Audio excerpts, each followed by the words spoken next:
Sa simula ng pelikula, ipinapakita ang isang masayang salo-salo ng pamilya kung saan bawat isa ay nagkakatuwaan at nag-e-enjoy sa kanilang pagsasama. Ang kanilang mga ngiti ay nagpapahiwatig ng kasiyahan at tila walang anumang alalahanin o kakulangan sa kanilang buhay. Isang malakas na ulan ang saglit na nagpahinto sa kanilang selebrasyon. At pagkalipas ng ilang sandali, tumigil din ito. Lumabas si Rebecca upang manigarilyo, dala ang kanyang hindi pangkaraniwang pag-uugali. At nang dumating ang nag-deliver ng yelo, bigla niyang naisip ang isang matinding tagpo kung saan sila ay nagdidigmaan sa loob ng truck. Kinabukasan, bumalik si Rebecca sa kanyang pangkaraniwang buhay bilang may bahay, at siya din ay nagmamay-ari ng isang tindahan ng mga damit. At makalipas ang ilang araw matapos ang wedding celebration ng kanyang mga magulang, dumating ang kanyang ina upang magsumbong na may panibagong babae na naman ang kanyang ama. Pag-uwi ni Rebecca ng gabing iyon, tinawagan niya ang kanyang asawang nasa opisina pa kasama ang sekretarya at tinanong kung may ipapabili ito. Saglit siyang huminto sa isang convenience store kung saan napansin niya ang isang lalaking customer. Sa loob halos walang tao maliban sa kahero. Lumapit ang lalaki at nang magdikit ang kanilang mga braso, kapwa nila naramdaman ang tensyon. Sa kabila ng lamig ng aircon, uminit ang kanilang sandali habang ang kahero ay nakapanood ng live action ng Viva Max.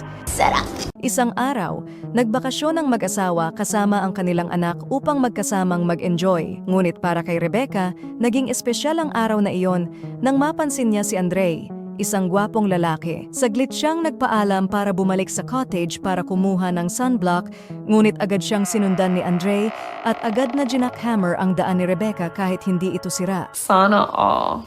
Bigla namang nadapa ang anak ni Rebecca, kaya nagmadaling bumalik sa cottage ang kanyang asawa upang gamutin ang sugat nito. Dahil dito isang katok at tawag mula sa kanyang asawa ang biglang nagpahinto sa masayang sandali ni na Andre at Rebecca. Kaya mabilis na itinago ni Rebecca si Andre sa banyo bago binuksan ang pinto.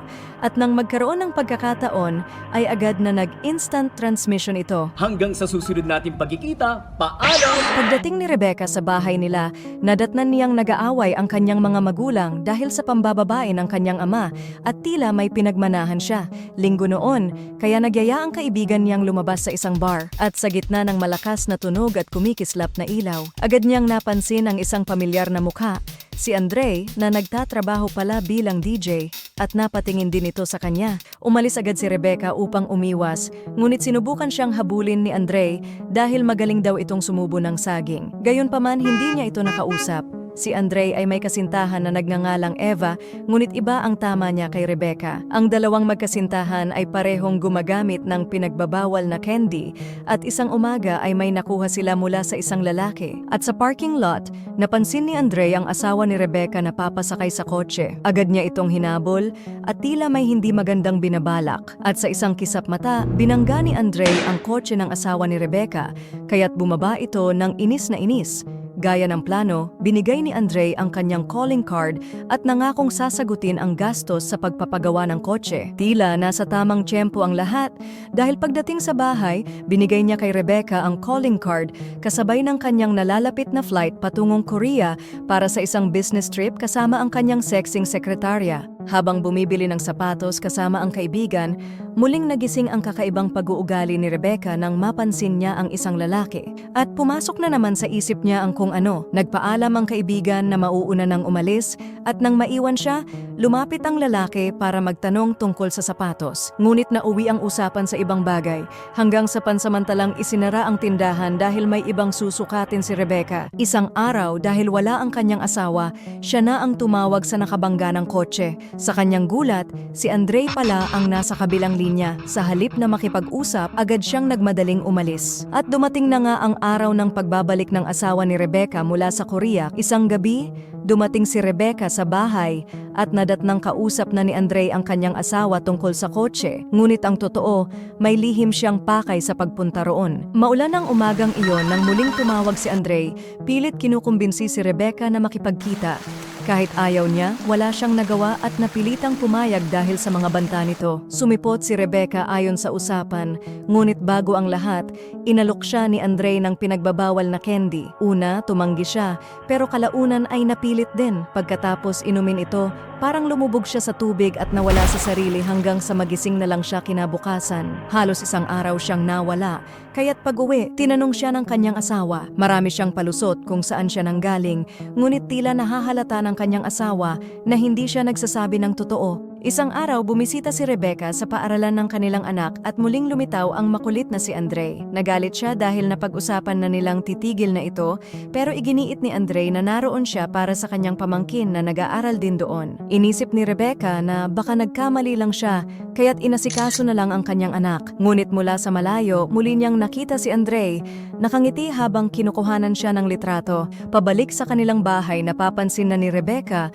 na lumalayo at nagiging malamig ang pakikitungo sa kanya ng kanyang asawa. Hindi niya maiwasang mag-isip at mag-alala na baka may nalaman ito tungkol sa kanyang lihim. Dahil sa kanyang pag-aalala, madalas siyang humihingi ng payo sa kanyang malapit na kaibigan, sinusubukang alamin kung paano niya maibabalik ang dating init ng kanilang relasyon. Ngunit sa kabila ng kanyang mga pagsisikap, hindi niya maiwasang matakot na baka tuluyan na siyang nabuking ng kanyang asawa. Isang gabi, sinundan niya ang kanyang asawa patungo sa isang malaking kondo. Pagbukas ng pinto, tumambad sa kanya ang sekretarya at sinalubong ng halik ng kanyang asawa. At mula sa hindi kalayuan, kitang-kita ito ni Rebecca. Labis ang sakit na naramdaman niya at pareho lang pala silang naglolokohang dalawa. Umalis siyang umiiyak, ngunit muli namang sumulpot si Andre na palihim pala siyang sinundan. Alam niyang ito na ang tamang pagkakataon para palapitin si Rebecca sa kanya. At habang nag-uusap sila, biglang dumating si Eva, ang kasintahan ni Andre. Naputol ang kanilang sandali at nauwi sa pagtatalo. Sa init ng tensyon,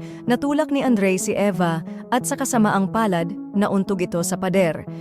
Sa bahay, kinumpronta ni Rebecca ang asawa niya, pero bago pa lumala ang away, inamin nitong mahal pa rin niya si Rebecca at iniwan na pala niya ang sekretarya matapos ang gabing iyon. Nang tuluyan siyang mapatawad, nag-init ang kanilang malamig na gabi. Samantala si Andre ay binugbog ng grupo ng kapatid ng kanyang GF bilang ganti. Matapos ang insidente, dinala siya sa ospital at kalaunan ay ikinulong dahil sa kanyang kaso. Dinagtagal ay binisita siya ni Rebecca at inamin ang kanyang mga kasalanan at sa kabila ng lahat, tinanggap pa rin siya ng kanyang asawang mapagpatawad.